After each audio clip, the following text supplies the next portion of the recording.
All right, welcome back. You're still watching Morning Cafe, and thank you so much for staying with us. Now, right about now, we want to take you to Kirinyaga County, where my colleague Stanley Nyaringita takes us through an essential practice in agriculture, that is seed sowing.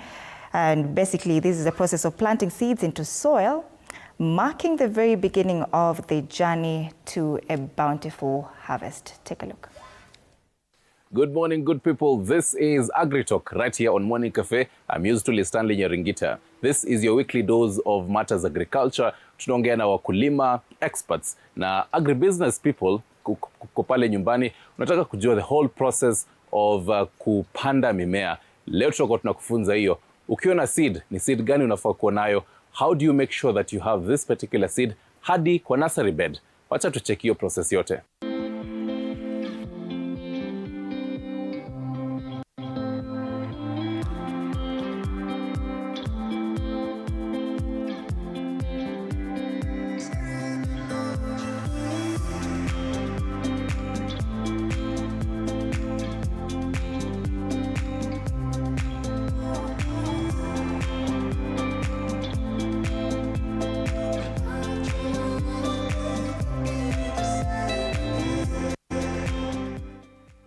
How are you, Roslyn? I'm fine, thank you. Salama? Niko salama. Huko kwenu kuna baridi sana. Ni msimu wa mvua. Hiyo October, November, December, kama wakulima mmefurahia mvua ama? Yeah. At this point now is where the farmers are coming for the seeds now. We are receiving a lot of farmers. Right. Yeah, because of the rains now. Okay. Yeah. Tuambie tuko wapi exactly hapa? Hapa ni Seedlings. Tuko hapa Embu, Nairobi Highway, tuko Mutidi. Mutidi Ward, yeah. Okay. Opposite White Rose Hospital. Utatupata pale. This is in Kirinyaga County. Yeah, Kirinyaga County. Oh, sawa. So, in this particular room, what happens here? So, this is the sowing section. Seedlings is where we do now the propagation of our seedlings. So, in this room now is where now we start the sowing of the seeds. So, hapa na deal na seeds. I'll prepare now the media of now our soil that we use now for the sowing of the seeds. Obviously now we don't use the soil in our farms. We use now sterile media, that is media that is treated. We have the peat moss all the way from Latvia, and the vermiculite, we mix the two. In the vermiculite you find it locally, it's in Kitengela. We mix the two of them with our machine here. So after the mixing now, that is our soil. Yeah, that is treated. It's free from diseases now. So we have assurance now that our seeds, they will be very, very healthy. As our motto says, healthy seedlings for a bumper harvest. Okay. So that is our step one. We have to use now the right materials now for us to acquire now the healthy seedlings. So we prepare the media, and after the preparation of the media, everything here is automated. The preparation of the media done by a machine, the sowing of the seeds done by the machine. You'll find that in the machine now, after preparation of the media, the machine now moves to the next step. It will take the media now to a filling station where we'll stack the trays in our machine, different types of the trays. Okay. Now here, I have two different types of trays. We have the 210 cells. That one is for the big seeds, the cups, the watermelon, the butternuts, the pumpkin, and the onions. We sow them here in these 210 cells. And then now here I have the 442 cells. This one we do the sowing of the tomatoes, the capsicum, the managu, the terere, the saget. Size ya hii ni yeah, the size of the cells ni kidogo, but for this one it's big because now the seed that we are using here, it's large, but for the seed here it's tiny. Yeah, right. So planting season inakuanga mostly lini? Ndio tuone hypothetically ya mkulima amewatembelea akasema mimi nataka seeds za let's say tomato. So wenye mnamuelezea the best time ya kuplant ni hizi miezi na utahitaji this number of tomato seedlings for example How does that go? So in our company, we have various packages. Then we call them packages. Okay. We have now where the farmer can come in.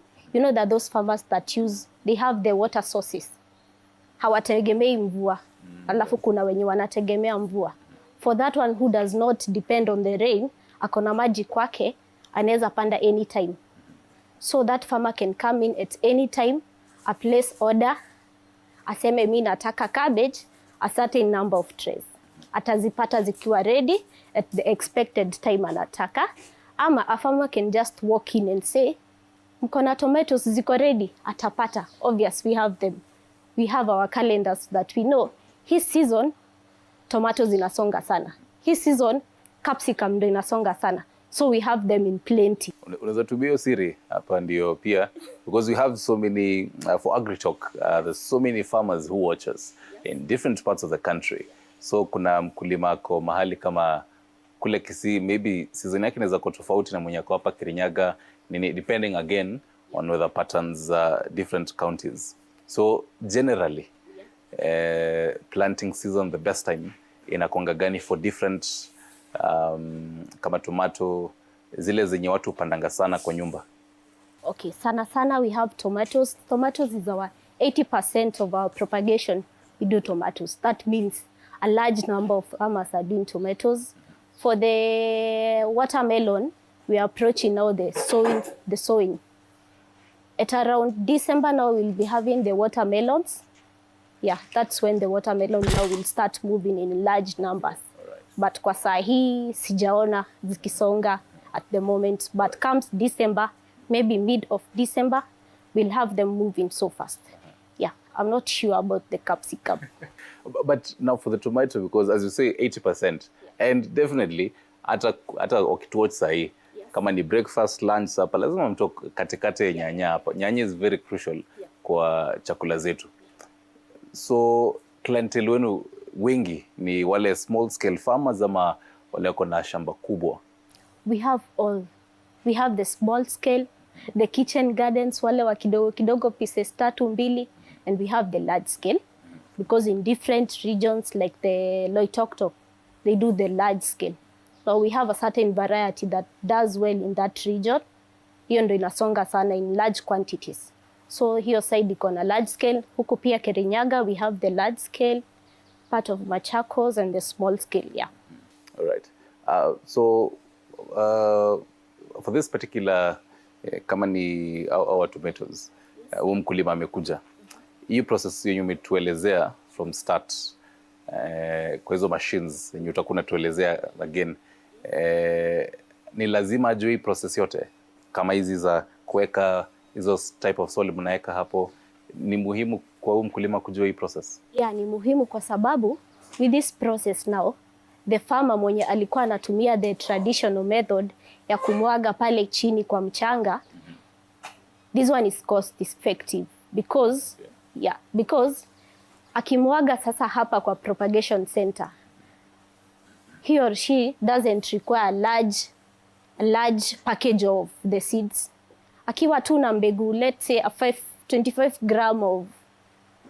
gram of tomatoes will give you around 25 trays to 27 trays. Each tray has 442. So you can do the calculation of 442 by 25. That's around how many seedlings? Gonna seedlings kadhaa hapo. Yeah, almost one and a half acre. Yeah, because an acre can go for 16 trays. So actually, tutumie example ya a half an acre, because hapo ukiongelelea cost effective, wengi utajaribu kuelewa hii, and I wish tungekuwa na the whole board tuelezee watu, tuwafunze hii hesabu ya kwa hii, because mtu atapiga hesabu aone niko kwangu kwa nyumba, niko na a quarter an acre for example, ama half an acre hapo tu.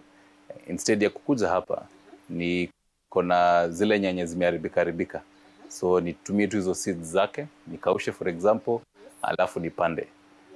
Hazitamea? Obvious, hazitamea. Hizo ni za kukamua. We call them the F2 seeds now. Hata nikiweka mbolea?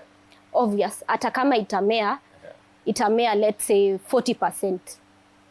You see, you have a whole 60%. When you walk to the agrovet, ununue a package of, let's say, 10 grams. Hiyo uko na assurance that hiyo ni certified seeds. Kwa hivyo hiyo itamea like 85% germination. Why risk it na hiyo ya kukamua upate 40% ama 30%? Yeah. All right. So for the seedlings, yes, amekuja hapa, amechukua. Mnamuelezea nini after hiyo process here? This is the seedling. Tutumie tu example ya tomato. What exactly mnamuelezeaje?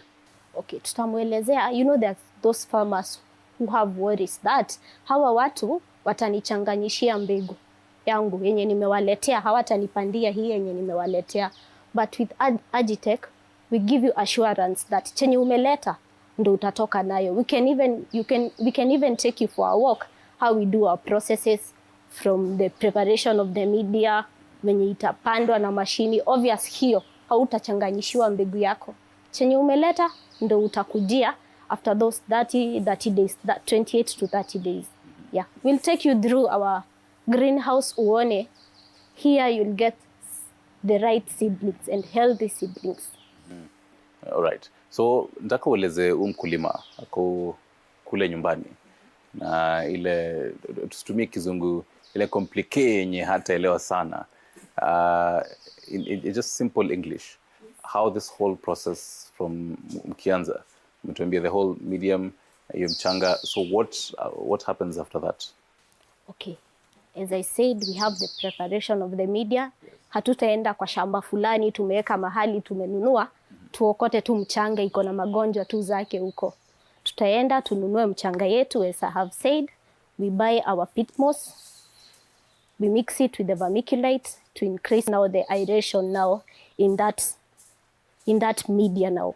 We prepare the media to make sure iko pure, it's free from any diseases, so that it can be healthy now to this young plant that is now starting to mature now. Okay. So we'll stack our trays in our destacker in the machine. It will fill now the trays, our empty containers now with the media. And after filling of the media now, we have now the making of the holes on the trays, on the cells of the trays. We make a central position now where the seed now will land on each cell. So kishamaliza kutengeneza hako kashimo, sasa mbegu ndo the next stage. So, mbegu itaanguka hapo kwa shimo. Ni hizi shimo naona hapo sasa. Yeah, hizi shimo zitakuwa filled sasa na the media, the soil. Right. After being filled with the media, we have a dibbler drum that now makes the holes on the cells. After the making of the holes, now we have the seeding. Okay. Mashini inapanda mbegu. Hatupandi na mkono. Mashini itapanda moja. But in case now, because our machine is not perfect now, let me use perfect, we have a team that does the inspection. Hii machine inaweza kuwa imepanda 95%. Imetufanyia 95%. Okay. So we add in some labor now to do the inspection to make sure huyu mkulima akikuja kununua hii tray ya tomatoes atapata 100% germination. Yeah, atapata seedlings zote. Hata kuja complain aseme nimepata 200 na container yetu ni ya 400. So we do the inspection. After the inspection now is where we label them according to the names. Kidogo tu before tuende kwa labeling. Yes. So this tray imetumika. Yes. Because venye hata naangalia inakaa imetumika previously. Yeah. Yes. Can it be reused, this tray? Yeah, it can be reused for even more than 4 times. Maximum 4. To plant the same, kama mlikuwa mmeka hapa onions, alafu tena onion seeds, tena next time weke tomato? No, I said the onion is different. The onion will use that now. But we can, because now we have the 442 here, I'll give an example of the tomatoes and the cabbage. We can use them. Cabbage, okay, yes. This time round, inaweza pandiwa cabbage. Next time ikuje ioshwe, itritiwe vizuri. Juu hatujui kwenye ilikuwa. Itaoshwa vizuri, itritiwe. Alafu tupandie kitu ingine. Let's say kama managu, ama tomatoes, ama capsicum. You can do anything, yeah. So long as it's cleaned well and treated, right. Yeah. So as now the sowing manager, una oversee watu venye wanafanya hapa. tuambie the timelines. Let's say leo mkulima so ana order ama anakuja anapata ziko ready? The farmer can use both of the methods. Anaweza fanya order, anaweza walk in, akuja aseme, I'm expecting to plant my seedlings in, let's say, December katikati. Okay. So, akona 30 days. Atakuja aseme, nipandieni hii na hii, nitakujia after 1 month. Ama akona option ya hiyo siku ikifika, akuje tu kwetu, anunue, tutakuwa nayo. Ama anaweza leta mbegu yake. Aseme shikeni hii mbegu mnipandie, nitakujia ikiwa mature. So tuende na hiyo example yenye ameorder. Yes. Na mmeanza kazi. Yes. Timelines za hapa kwa sowing. Timelines zinakaje? Zinamea for how long? For the tomatoes within 3 days itakuwa ishaanza kumea. Sasa ndo we dispatch it now to the growing section. Kwenye sasa it's been fed now. Fertilizer, madawa. For the next 28 days, yeah, it shall be ready. Right. So mkulima akienda kumea akoshua pests and diseases azita nini? Yeah. What exactly? Kuna dawa mnaiekeanga the seeds ama ni sasa mkulima ataenda akiongezea dawa? Obvious, mkulima lazima ataongezea dawa depending on the environment anaenda kupanda hii. And also the farmer has to check. Hii region yangu nini naweza panda? Kuna some varieties which can do well in a certain region and others can't do well in that region. So we have to check on the both. Yeah. All right. Right. So the final step here now for you kwa hii department yako sasa. Yeah, sowing inakuanga nini exactly? The final now after the labeling of the trays depending on the customer name. Kumbuka kuna huyo mkulima ameleta mbegu yake. Lazima tuandike jina yake. Ndio akikujia hii mbegu ikue simple for identification of hii mbegu ilikuwa ya Kamau, hii ilikuwa ya Peter. Kama hii mngeandika Nyaringita hapa. Yeah, na tuandike ni capsicum ama ni hoho ama ni onion na ilipandwa siku gani, so that we are able to tell you now. Ukiwa tu pale nyumbani, we'll give you the feedback. Hii mbegu yako yenye ulileta ilipandwa on 15th of November. So you will expect it on 15th of December. So we give the farmer the feedback, ndio akue prepared. Yeah, yeah. So as manager, kama you can also tell us the pricing of, let's say, kama hii, kwa sababu people will be watching this and wanashangaa sasa kama hii ikienda hivi the full zikiwa this number of cells na hiyo, for example, nikitaka kununua, let's say, 3 of them, the 3 trays, how much does this go for? So with the pricing of sana the tomatoes, it varies due to the price of the seeds. There are those seeds that are so expensive, so the price of the propagation itakuwa juu kidogo. But it depends with what seed you prefer. Now that's where we chip in, tunaangalia hii mbegu imetoka pesa ngapi. Now we are able to do now the calculation and give you the actual price for each. Tomato sana ziko na different prices, but for the cabbage we have a constant price. For the cabbage we have 800. Every variety of cabbage is 800 per tray ama per? Yeah, per the tray, okay. The whole package. But if you need 2 seedlings, utapewa moja, it's just 2 bob. Oh, yeah, right. You can even come for 1 seedling. Yeah, so tutakungolea tu. Yeah. Alafu unabeba hivyo. Unabeba tu, we pack it for you. Interesting. Yeah. Sasa nianze kuwa mkulima. Anza kitchen garden, kujia managu 2. Terere. Spinach pale. Spinach pia it's 800. Yeah. So if cause mkingoa hapa ama nikienda na hii tray, kuna the type of soil yenye mlitumia hapa. Yeah. Nikienda kupanda kwangu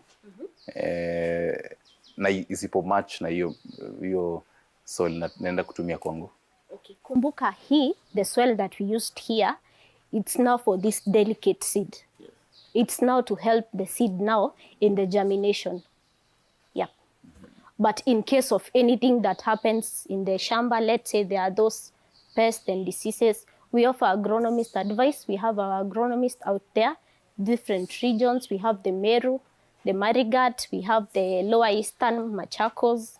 We also have Kirinyaga, Loitoktok, we have an agronomist. So we have agronomists everywhere. So in case of any inquiries, you can just reach to us in our number na tunaku link up na our agronomist. Atakuja tu kwa shamba, aone shida iko wapi na kuelezea what to use. Right. Yeah. So that means kuna follow up even after. Yeah, mimi kama mkulima nimekuja leo nikanunua the whole tray. Yeah. Mna follow up later on some months inaendeleaje? Inaendeleaje. Tutakufunza pia to the new farmer, tutakufunza how to do now the planting, tutakusaidia tu in each and every step. Yeah. Rosie, after sasa umelabel hii yangu. Yes. Nimeorder hizi the tomato seeds. Yes. What next? So after now the labeling of the trays now, depending on the date of sowing, the variety, the customer name, now we'll take, the machine has not completed now the process now. Tunaipeleka sasa to the next stage where we do the covering of that seed. Tunaifunika. It's like mulching now. Okay. Tunaifunika hiyo mbegu.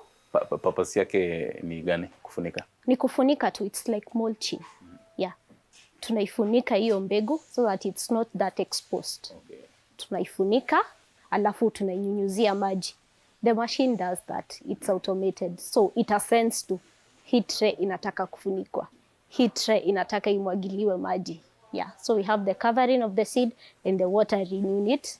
It's fed with water. Alafu now from that process now, machine imemaliza kazi yake. Okay. We have done the sowing now. We need now to take them to a certain room. So before tuende now into that room, hiyo machine ikimwagilia maji, how much of the water is dripped into the You can tray? Control. Okay. Yeah, you can control. Yeah. But also the roughly, media that is covering. You can control that. Right. Not too much water and not less. Right. Iko tu katikati hapo. Right. Yeah. So mnatoa hapo inaenda kwa room which it's a germination chamber. Sasa hii room inasaidia to break the seed dormancy. Within the 3 days, hii mbegu ya nyanya itakuwa imeanza kushoot. Itakuwa imeanza kumea.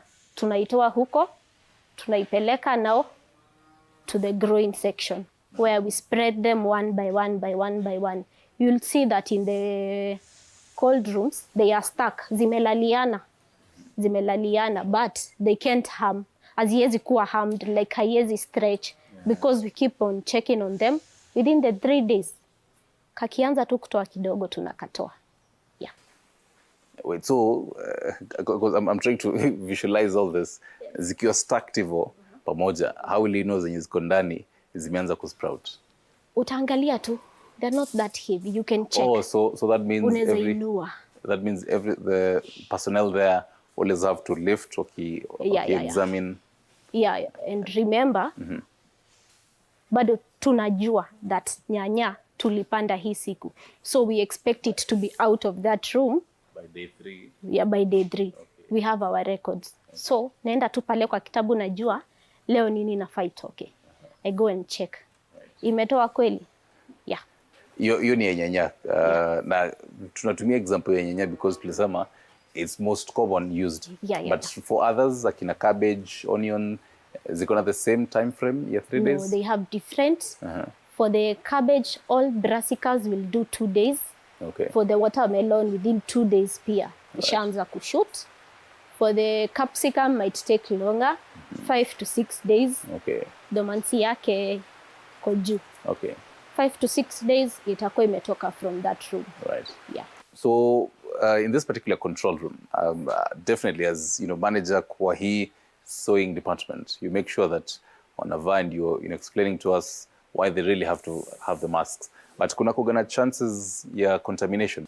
Yeah, chances are there because hatujui wewe kwenye umetoka wapi. If you check in our company from the gate now, you'll find that there are those hizo mashimo zimewekwa maji. Zimewekwa maji na ni za kudisinfect.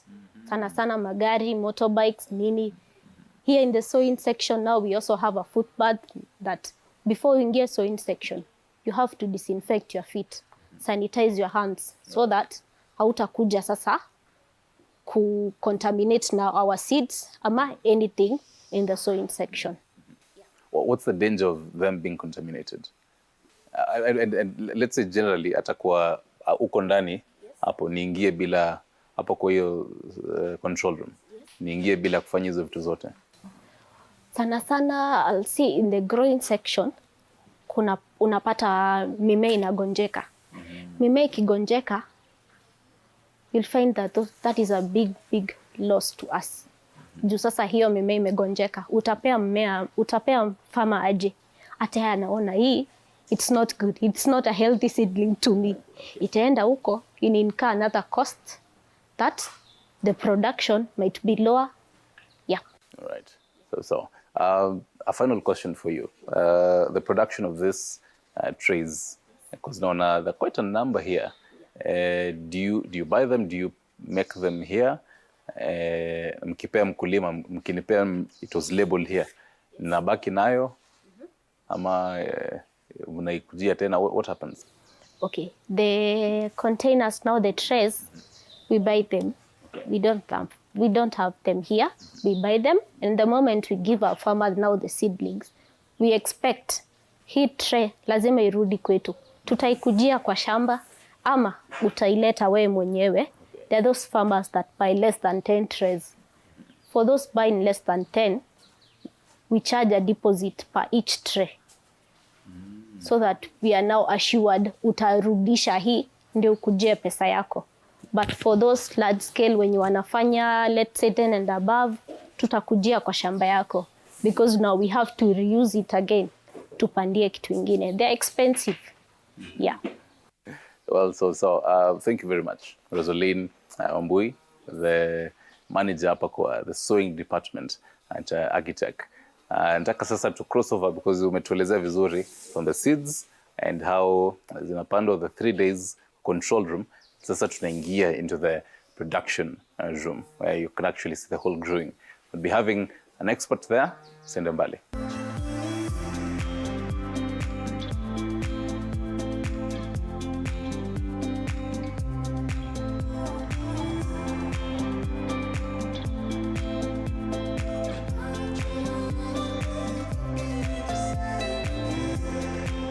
And from the sowing department, sasa tuko kwa the growing department.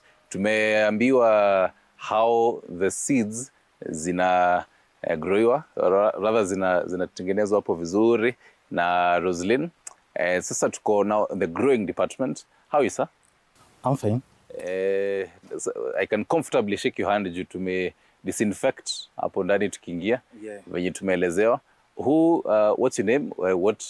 What is your role in this particular very huge greenhouse here?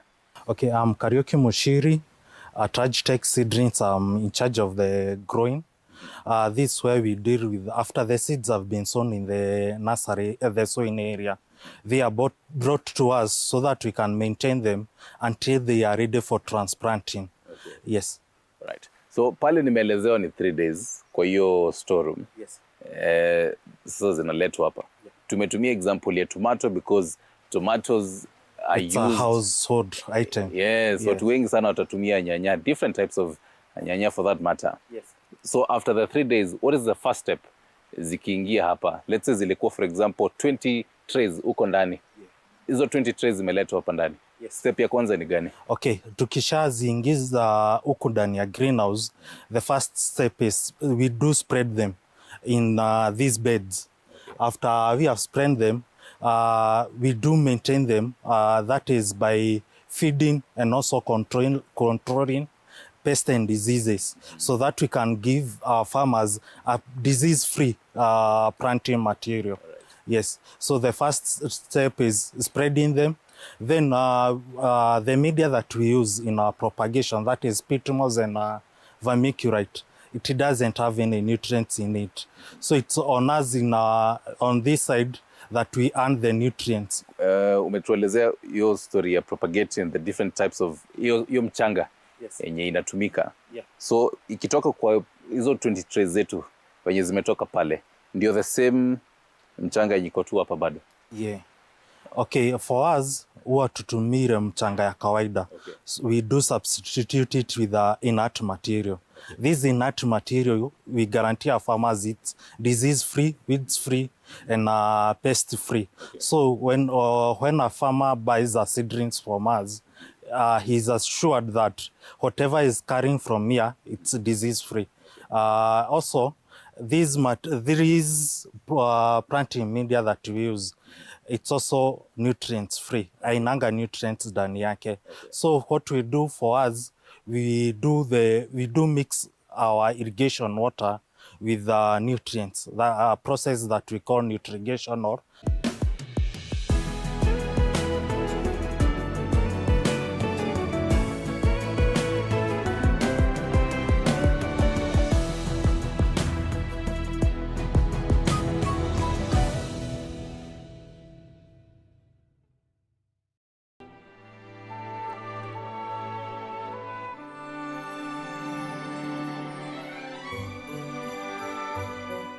This December, learn about safety precautions to take into consideration this season. If you can remember, if you drive on a motorcycle often, to make sure that you have a helmet, it's key to decreasing the severity of the accidents. If you are passing in a bus from Kakamega to Mombasa, in between, just stand up, stretch your legs, and even when you are seated, keep pumping your feet, keep moving your feet to avoid that long stasis of blood in the veins. Healthier options for you to maintain a balanced lifestyle amid the holiday hustle. Eating healthy really doesn't mean that you have to deprive yourself, but we really just have to factor on how to strike a balance. Portion control and moderation are very key. Let us enjoy the season, and at the same time, let us try to watch our health and our well-being. Happy holidays.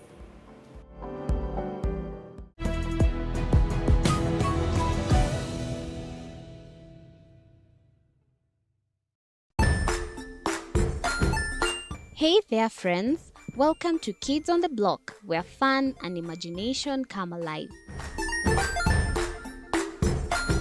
We dive into magical world filled with exciting adventures and awesome friends. What position were you in? I was number 2. What position were you? Number 1. He decided to cross the bridge by his house and look for food on the other side. We're going to do half cup of chocolate chips, and the other one, we're going to do half cup of the blueberries. So, grab your imagination hats and get ready to explore with us. Join us every Saturday at 9 a.m. for new friends,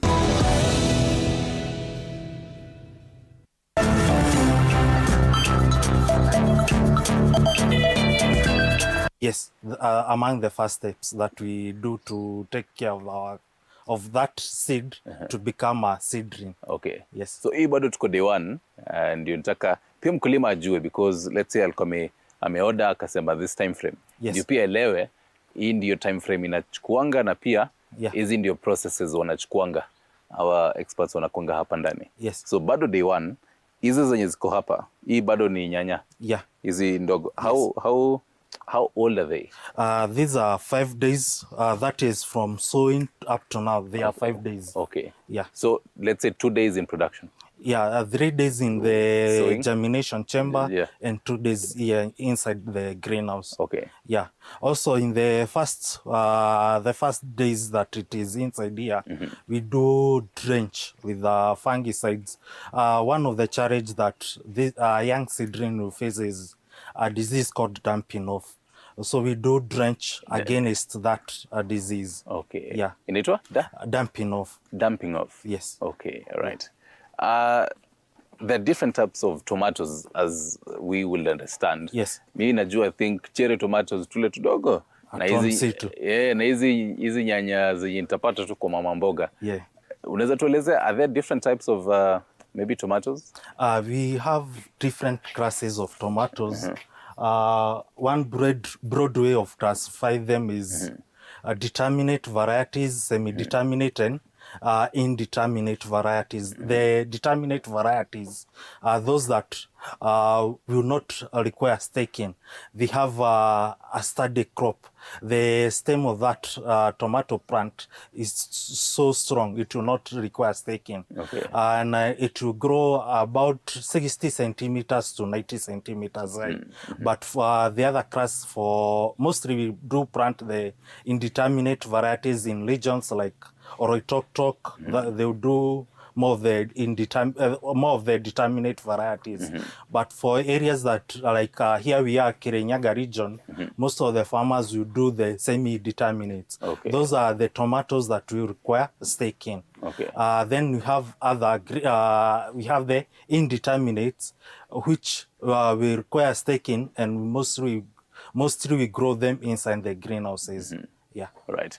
So the reason nilikuwa nauliza the different types of tomatoes, and tunazungumzia hapa tomatoes for now because ndio zimewekwa hapa. We do 80% tomatoes. Yes, and the fact that you guys do 80% tomatoes, and the fact that so many domestic households kunakuwa tuna nyanya kwa nyumba, so ndio nitaka tutumie kama example.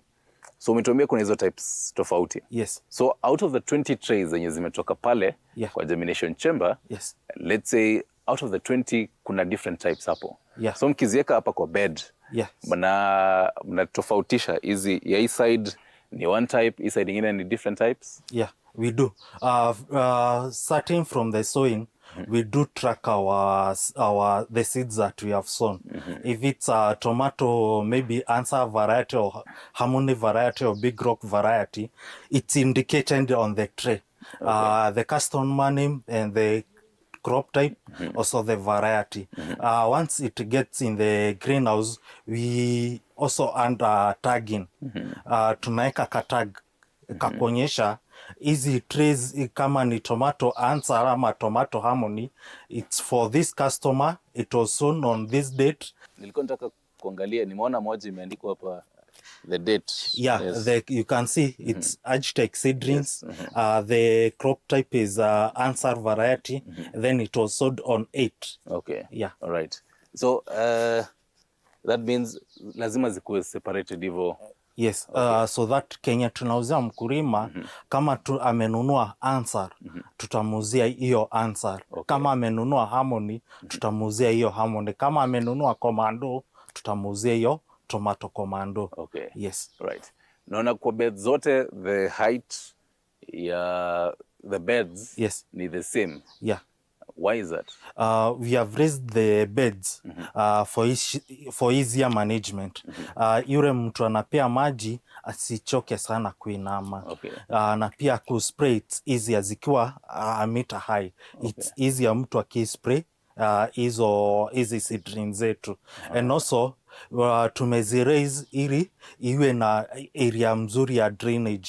Ili maji tukipea hizi trays maji itaweza kudrip away na isikue karibu na tray zetu ili kuondoa that environment disease growth, the pathogen growth. Right. Yeah. So these are 2 days old as you umetuambia? Yes, inside the greenhouse. Inside the greenhouse here. For this one, naona hizi ni kubwa. Yeah, this one is ready for transplanting. Okay. If you check where the root system, it has developed so well. And also the seedling is well hardened. I can bed it without breaking. I'll shake it the way I want and so it will not break. Inaweza enda sasa ipandwe. Yeah, inaweza enda prezi yote ya inchi na ipandwe na isikauke. Hii ni type gani? Hii ni harmony. Harmony. Tomato harmony. Okay. Yes. So harmony inaweza pandwa anywhere? Yes. We do it mostly, it's a semi-indeterminate variety. We do it mostly in the areas around Mount Kenya. We do it the Rural Eastern. It's performing well. Yeah. Right. Commando? Commando to perform also in the Mount Kenya region. Mount Kenya, okay. Yes. Yeah. So ni gani zita perform vizuri in some semi-arid areas? For semi-arid, you can do the same tomato harmony answer. They'll do perform well. Okay. Yes. So how old is this one? This is 25 days from sowing. up to now it's 25 days. 25 days. Yes. So 25 minus 3 you need 22. 22. Yes. So tuseme 22 days in the greenhouse. In this greenhouse. Yes. Hadi ifike hapa when it's now ready. Yeah. Tueleze hiyo process yote. Ulikuwa umetuanzia na hii ya kwanza the fertigation part. Yes. So after that the kind of process that inakuanga hapo until ifike hapo. Okay, for us we use an analogy that ukiwa umeshimba ama pia mumea ikiwa imeshimba wewe inaweza fight the diseases. So kitu ya kwanza kenye huwa tunafanya kwa seedlings zetu ni kuzishimbisha chakula yake, that is the nutrients that they will require.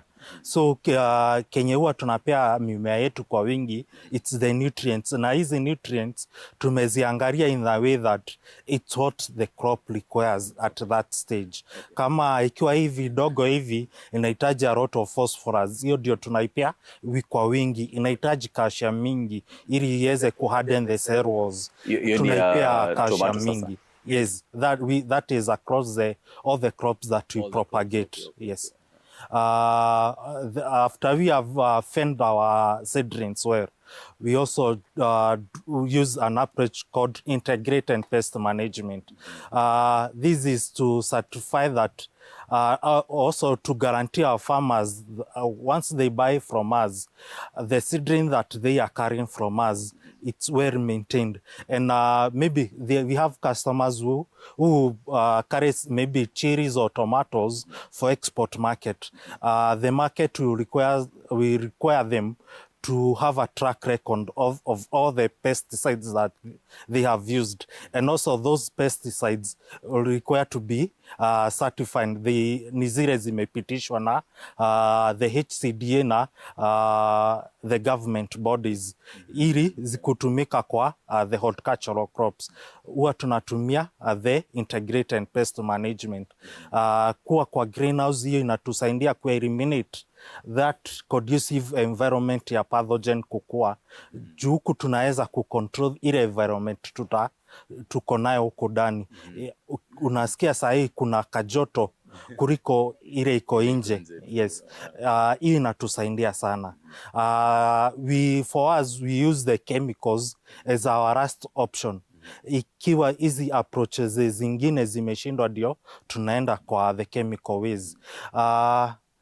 After tumerinda seedling yetu kutokana magonjwa, tumeirisha chakula vizuri, tunahitaji kuiharden vizuri ili iweze mkulima akienda apande itaenda istahimili in a growth condition. We sell across the board around we countrywide, that is. Sorry to cut you short. Hiyo kuharden inaanza sasa day what? We start from immediately the seedling inakuja ikisha germinate. Tunaanza kuharden. For us we regulate the temperatures inside the greenhouse and also the humidity. Hizo ndizo huwa tunacheza nazo mbili ili kuensure ka seedling ketu kako vile tu kako harden vizuri. Iko kama hiyo. I love the fact that unazaona hata roots venye zinakaa zimedevelop hivyo. Yes. Hapa kwa hii greenhouse kuna kama tray kama ngapi? Okay, kwa hii greenhouse iko na capacity ya 4,500 trays. Yes. A tray will carry 442 seedlings. So you can see the magnitude of the seedlings that we propagate here. Na hiyo ina guarantee our farmers that hakuna time atai kuja kwetu either as a walk-in customer ama a booking customer akose seedling ya kununua. Yeah. Akishajipanga vizuri akuje atayarisha shamba akuje kwetu atabeba seedling ya kwenda kupanda kwa shamba yake. The 442 seedlings in one tray. Yeah. Inakuwaga in most instances 100% that zilikuja hapa. Unakumbuka kama ile example yetu ya the 20 trays zenye zimetoka pale day one. Yeah. So out of those 20 tutumie example ya moja. Yeah. The 442 of them kwa hiyo tray moja 100% zote zikuwe perfect. Chances zinakuanga aje? Okay, we guarantee our farmers 99% germination. that is germination is it's inaafektiwa na various ways. Kama hii mbegu ilikuwa imewekwa vibaya kwa pahali kuna joto sana, the viability ya hiyo mbegu itapungua, the germination yake itapungua. Kama hiyo mbegu ilikuwa imewekwa pahali dampi, hiyo saturated ilikuwa inaingiza maji, kwa hivyo itatufikia kwetu kama imeanza kuoza kidogo, so ile mbegu itapunguza the germination. Na pia kama imekaa sana, that is from the packaging date up to venye inaletwa to propagate. Kama imekaa miaka mingi sana, pia the germination rate itakuwa imepungua. But ukituletea seedling yenye iko viable vizuri, tunakugarantia na 99% to 100% germination rate. Maybe kuna mumea inasumbua wakulima sana, inaitwa hoho. Wakulima wameiotesha kwa mchanga na imekataa kumea, mingi zimeozea kwa mchanga. So wengine wanawaletea? Wanatuletea hiyo mbegu na tuna achieve hiyo 95 to 99% germination. Juu ya ile mechanism tuko nayo. Uko kwa shamba mkulima ana germination chamber, lakini sisi tuko na hiyo germination chamber. Hiyo ni kuensure hiyo mbegu itaweza kupick up vizuri. Na hiyo ndio ilikuwa swali nilikuwa nikuulize sasa, because mtu anakusikiza anaona ice. Kwani siwezi jifanyia hiyo process yote kutoka the sowing hadi hapa, ni kuwe na my own setup yenye naweza make sure at least nifikishe hadi hizi zimefika 25 days zifike hivi. Okay, for us mwenzangu aliwaeleza ya professional propagators of all horticultural crops. So and also we use the new technology in propagation. The advantage ya kutumia hii method tunatumia ni ati tunaweza kupata seedling yenye iko na root mass, iko still intact. Sijui kama ulilima ukiwa nyumbani na ile tulikuwa tunaotesha mbegu kwa mchanga, ikifika na ile stage ya transplanting, uking'oa hiyo seedling uitoe kwa mchanga, hata uipe maji aje kwa uloweshe aje maji hiyo mchanga, utaacha hizi roots kwa mchanga. So ukienda upande aka seedling kalikuwa kanalala siku 5 mpaka 7 ndivyo kaanze kuwa tena. Lakini hii since the root mass iko still intact, kanaendelea na kukua.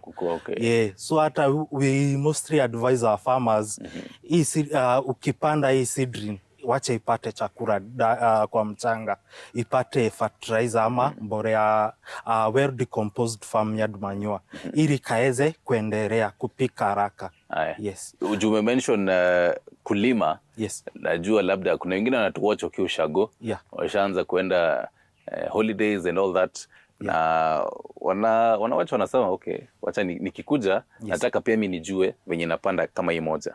Venye iko hivi roots yake tayari ilishashepiwa na hiyo shimo iko hapo. So hii ana jembe ama tu na kamkono anaweka ndani. Anafaa grow aje shamba yake aje. Okay, we say that huwa tunalima shamba yako until achieve a fine tune. Hiyo ni mchanga iachilianie vizuri. Kama ni a crop like this tomato, unahitaji kutengeneza mashimo ya kupandia. Na hii mashimo tutaitengeneza na spacing yenye inafaa. Kama ni areas zenye ziko sehemu ya joto sana, unaweza panda na spacing ya 90 meters or 90 centimeters ama 75 centimeters from line to line, na 60 centimeters from plant to plant. So kutoka hii yangu hadi yako inafaa ikuwe 60 centimeters. Na kutoka kwa line moja kwenda kwa ile ingine 75 to 90. Ili hii seedling yetu iweze kuwa na air circulation. Nyanya inaafektiwa sana na ugonjwa inaitwa blight. Blight huwa inasambaa sana juu kama hakuna aeration mzuri kwa ile environment inakuia. Hizo pathogens zake zinakuwa haraka, so it requires a good aeration. After tumechimba mashimo yetu vizuri, tunaweka we add well decomposed farmyard manure, a handful. So hiyo size ya shimo inafaa itoshane na venye hii iko, ama inafaa kuwa how deep? Inafaa kuwa around 15 centimeters deep. 15 centimeters. Hiyo ni refu kuliko hii? Yeah, ni refu. Juu tutaongeza borea yenye ime decompose vizuri kwa hiyo shimo. Pia tutaongeza a planting fertilizer kwa hiyo shimo. Tuchanganye vizuri na mchanga. Then tupande, tuweke maji, then tupande seedling yetu. Yeah. Hiyo sasa ni after, ikiwa hii size 25 days thereabout. Yes. Mtoto uliza, na je nikipanda ikiwa kama before ifike 25 days kutakuwa na shida yote? The only harm itakuwa ni the seedling haitakuwa imeharden ya kutosha.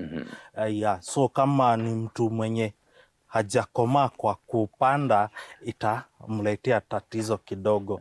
But tunagarantia farmers ile seedling tunakuririzia any seedling that comes from that our dispatching area, it's a hardened seedling. So hizi ruhusiwa kukuzia Kenya hakaja harden. Kabedi vizuri, usiogope, haitavujika. So tumepanda ya 25 days. Yes. The environment yenye imepandwa nayo, it's very nice, humidity hapa, temperatures they are controlled. They're controlled vizuri. Nikienda kupanda kwa shamba yangu, haina hiyo the controlled nini. So hii mea imezoea soft life kwa greenhouse. Hapa nje inapata mvua yangu inapata mvua nyingi hapo nini. Kama mkulima ana control aje menye imetoka from a controlled environment to an uncontrolled environment? Huku kwetu yes it's controlled, but haijapata ile feeling ya spray life ati soft life. Huku ukisikia huku ndani ya greenhouse unasikia kuna joto kuliko yenye iko nje. Hii kaka seedling kamepatwa na ile jua kali vizuri. Kwa hivyo hata nje ikiwaka hakata affectiwa. Lakini si greenhouse inazuia hiyo miale ya jua? Yes, kuna ile inapitisha the useful rays. But the UV rays zenye tunapata nazo zinakoza greenhouse effect. That greenhouse effect inatupea joto iko juu. Ili tuweze kuharden kaka seedling. Na pia hii seedling yetu huwa tunaipea calcium, iko a good amount of calcium. Calcium tunaijua sana huwa inasaidia in hardening of the cell walls. Cell wall ya hii seedling ikiwa harden vizuri, hata ipatwe na mashida gani huko nje itaweza kustahimili. Na pia huku tunatengeneza mvua yetu kupitia hizi misters. So tuseme timezoea soft life. Hii imepata kare ka hard life vizuri ili iweze kuharden. Sawa. So this tray again ni 442 seedlings. Yes. So huyu mkulima wetu anataka kupanda kwa hapo garden yake, maybe ni a quarter an acre. Unaweza tuelezea hiyo process, utuelezea the process ya kupanda na hiyo spacing vizuri. Sasa after ameshapanda anafaa afanye nini next? Ndio hii seedling we convert kwa pesa. Juu tunarima agribusiness. Akishapanda hii seedling, Kenya anahitaji ni kumaintain hii seedling by kitu ya kwanza kuipea maji. It will require moisture for growth. And also you have to provide it with the necessary nutrients. Kikuja huku kwetu tutamuelezea venye ata maintain. Kama ni fertilizers tutamguide. Ikikupanda utapanda na hii planting fertilizer. Utadress mara ya kwanza at 14 days, mara ya pili at 21 days, mara ya tatu at 32 days, na ya mwisho at 42 days. Na tutamuelezea zile fertilizer atatumia zenye zina perform vizuri kwa soko. Pia sisi as Agitech Seedlings tumepartner nao hizi kampuni, hizi the agro input companies. Na huwa tunawaita masomo kila mara ili waweze kufunza wakulima on the best approaches. Then tukisha provide mumea yetu na zile nutrients zinahitaji, pia inahitaji kulindwa kutokana na magonjwa na pia wadudu. Okay. Kwa sana kwa wakulima wa nyanya kuna kamdudu kana wanasumbua kanaitwa tuta absoluta. Okay, for us as Agitech Seedlings in our nursery, we use niliwaelezea tunatumia integrated pest management. Yes. For us tunatumia pheromone traps. Tunatumia trap yenye ina attract the males zikuja kwa trap zishikwe, ili wanawake wa tuta wakitaga mayai wasiangue mayai yenye iko fertile. So tunamaliza that population. Okay. So ndio hizi za yellow na blue tunaona? Hapana. Hizi za yellow na blue huwa tunasema different insects, they are attracted to various color spectrums. Yes. For the yellow, they are when attract sana aphids na whiteflies. Okay. For the blue color, when attract sana thrips. Okay. Then ukitembea huku utaona two balls to black. Uto ndiko the tuta traps. The pheromone trap. Wakulima wakiadopt hiyo njia kutumia the pheromone traps, wataweza kucontrol au wadudu wa tuta absoluta.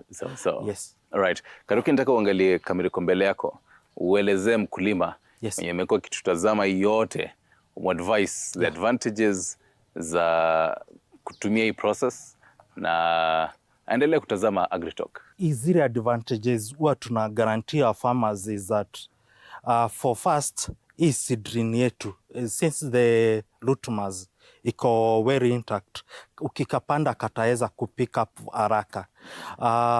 So utapata uniformity mzuri. Kuna wale wakulima maybe for the cabbage farmers huwa tunahitaji tuwe na uniformity ya hiyo mimea. Pia kwa nyanya tunahitaji kama ni cluster, nyanya ikiweka cluster ya kwanza ziweke zote cluster ya kwanza. Kwa hivyo huyo mkulima akifika ni kufungua nyanya, karibu zote anazivuna at the same time. The same to the cabbage farmers.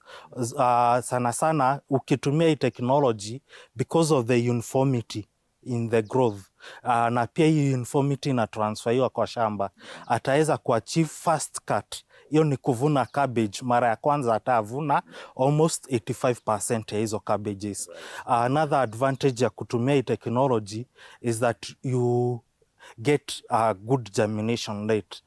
Maybe nitumie example moja ya wakulima wa kitunguu. Mkulima ndivyo aoteshe kitunguu ya eka, akisema ni oteshe kwa mchanga, huwa tunahitaji kumwaga 1.5 kilo ili itoshe hiyo eka moja. Lakini akituletea hiyo begu huku kwetu Agitech Seedlings, anahitaji atuletee 1 kilo ili itoshe hiyo eka moja. So tumemsavia ile cost ya 0.5 kilo. It's definitely cost effective. Yeah, it's cost effective. Sawa. Yes. Asante sana Karuki for kututembesha hii place yote. Na tumelearn a lot. I'm pretty sure back at home pale unatuwatch umelearn a lot right here on AgriTalk. Hapa ni Morning Cafe. I'm used to Stanley Nyaringita. We do this every single week to ensure that wewe kama mkulima ama as an aspiring farmer, you get to learn the insights that you need to become a very, very good farmer. Till next time, until next week, cheers.